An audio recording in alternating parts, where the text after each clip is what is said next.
I want to thank God for using the President and the NRM government to build the strong foundation of our nation, Uganda.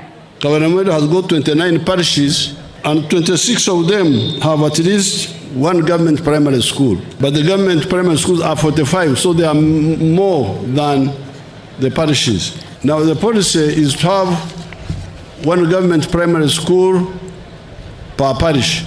New health centers need to be constructed in Oriamo and Kabaramaida sub-counties. We shall also have a fund for the church leaders in their dioceses. We don't want to mix them up. The Muslims will have theirs, the Catholics theirs, the Protestants theirs, the born again theirs. We shall, diocese by diocese, for the leaders. With the ordinary people, ours is the parish.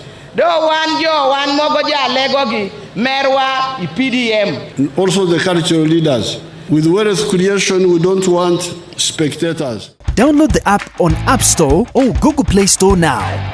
Vision Digital Experience, the future of media.